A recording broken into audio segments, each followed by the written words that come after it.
আসলে আওয়ামী লীগের মতোই শিখতে হয় করাপশন। না খেয়ে হলেও একবেলা খেয়ে হলেও আমাদের অত্যাধুনিক সামরিক সক্ষমতা বাড়াইতে হবে। এই সরকারের প্রত্যেক উপদেষ্টার নামে একটা করে কফিন যাবে। আপনি প্রতিরক্ষা খাতে সব থেকে বেশি খরচও করতেছেন, কিন্তু কিনতেছেন ভাঙ্গারি বিমান, ভাঙ্গারি নৌজাহাজ। শিক্ষা খাতেও বরাদ্দ হইতেছে না, চিকিৎসা খাতেও বরাদ্দ হইতেছে না। মাত্র 2000-এর অধিক মানুষের জন্য বাংলাদেশে রাষ্ট্রীয়ভাবে একজন ডাক্তার। হাসিনার উন্নয়ন বলে বাংলাদেশে যা গিলানো হয়েছিল 16 বছর ধরে, এই পদ্মা সেতুর উন্নয়ন, আমাদের রূপপুর কত হাজার কোটি টাকা খরচ করে স্যাটেলাইট পাঠানো হয়েছিল, সেটার মেয়াদ কত বছর আর কতদিন চলবে? সেই স্যাটেলাইট থেকে আমরা আসলে কয় টাকা রিটার্ন পেয়েছি? বলেছিল বিদেশেও ভাড়া দিবে, কোথায় ভাড়া দিয়েছে? এমন ভাবে করাপশন তারা শিখেছে, শিখলে আসলে আওয়ামী লীগের মতোই শিখতে হয় করাপশন। এই জন্য তো বিএনপি আসলে করাপশন করেও পারবে না, ওই বুদ্ধিও নাই।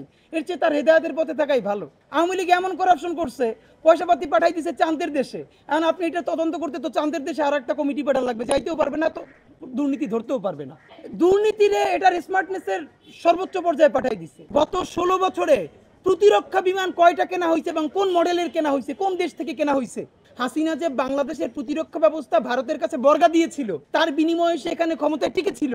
তার বিনিময়ে সকল ভাঙ্গারি জিনিসপত্র হাজার হাজার কোটি টাকা দিয়ে অন্যান্য রাষ্ট্রকে খুশি করেছে।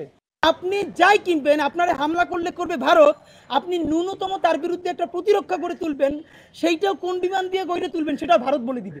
না খেয়ে হলেও একবেলা খেয়ে হলেও আমাদের অত্যাধুনিক সামরিক সক্ষমতা বাড়াইতে হবে। বাংলাদেশের আকাশ প্রতিরক্ষা বলতে লিটারালি কিছু নাই। বান্ডেল থাকলে প্রতি সেনমানিতে টাকা বাঁচবে। বিকাশ সেনমানি বান্ডেল কিনে জিতুন প্রতি লেনদেনে। আমাদের অত্যাধুনিক আমাদের আকাশ প্রতিরক্ষা লাগবে, বিমান লাগবে, যুদ্ধ বিমান লাগবে, আমাদের নৌ প্রতিরক্ষা লাগবে।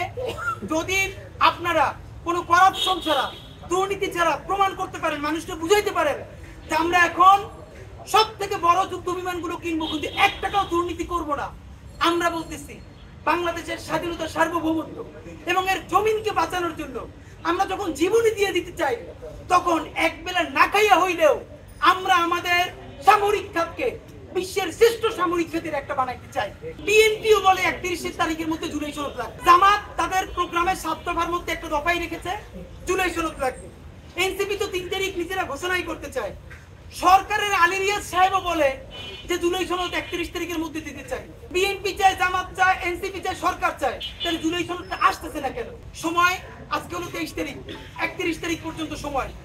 31 তারিখের মধ্যে যে কোনো উপায়ে আপনাকে জুলাই সনদ ঘোষণা করতেই হবে। সময় 31 জুলাই, ওই দিন ঘোষণা করলেও হবে না, মিনিমাম তার 2 দিন আগে এইটাকে খসড়া ওয়েবসাইটে প্রকাশ করতে হবে।